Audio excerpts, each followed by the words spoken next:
Tecnolosa.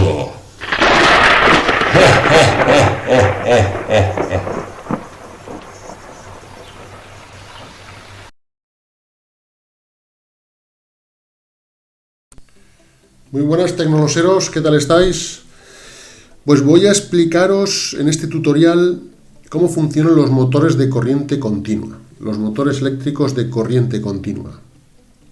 Sabemos que un motor eléctrico, porque hay motores eléctricos de corriente continua, de corriente alterna, y luego están los motores universales que funcionan con corriente continua y con corriente alterna.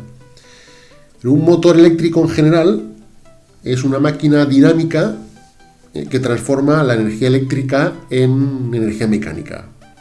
Es decir, para que nos entendamos, cuando enchufáis un ventilador a la red, pues el ventilador absorbe energía eléctrica de la red, del enchufe, y la transforma en energía del movimiento, energía mecánica. En este caso, energía mecánica de rotación.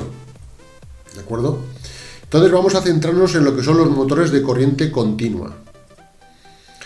Bien, entonces, fijaos en esta grabación que os voy a poner. Fijaos en esta grabación. Aquí tenemos, es curioso porque tenemos una pila, lógicamente una pila corriente continua, y aquí tenemos, si lo paramos esto, tenemos una bobina y está enganchado aquí en estos dos soportes, ¿vale? Entonces circula corriente, sale del positivo, ¿vale? Circula por toda la bobina, vuelve por aquí y vuelve al negativo, ¿vale? Vale. Entonces, si yo acerco esto,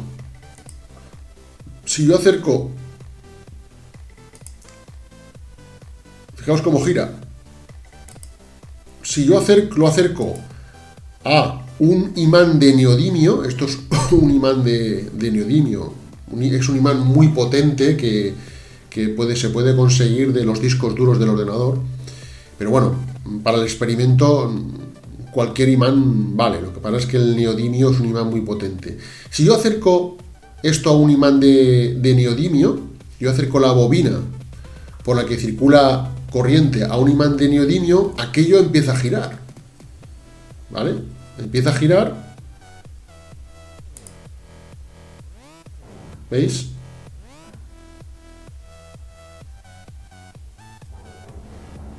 Empieza a girar. Si yo lo alejo, pues lógicamente pues dejará de girar.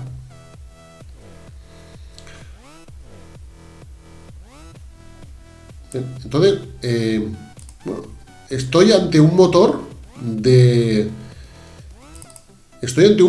corriente continua, ¿vale? Estoy en un motor de corriente continua casero, ¿no? Entonces, vamos a recordar, cuando avance la explicación, vamos a recordar este experimento para explicar por qué gira, por qué al circular corriente por esta bobina y al acercarlo a un imán, ¿por qué gira? Bueno, lógicamente gira porque cuando circula corriente eléctrica por la bobina se convierte en un imán. Entonces, aquí hay como una interacción entre el electroimán de la bobina y el imán de neodimio. Es decir, tenemos dos imanes. El imán permanente, que es el imán de metal, de neodimio, y luego tenemos el electroimán,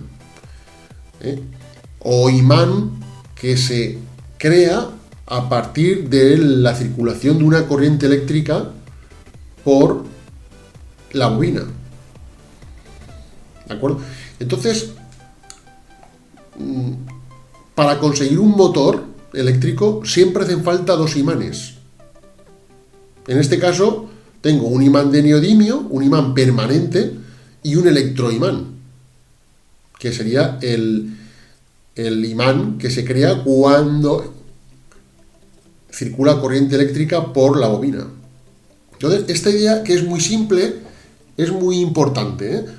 Para que para conseguir un motor eléctrico, o mejor dicho, un motor eléctrico siempre estará formado por dos imanes. Tendrá que haber dos imanes. La cuestión es que un imán puede ser permanente, como el que tenemos aquí de neodimio, y el otro puede ser un electroimán, o los dos pueden ser electroimanes.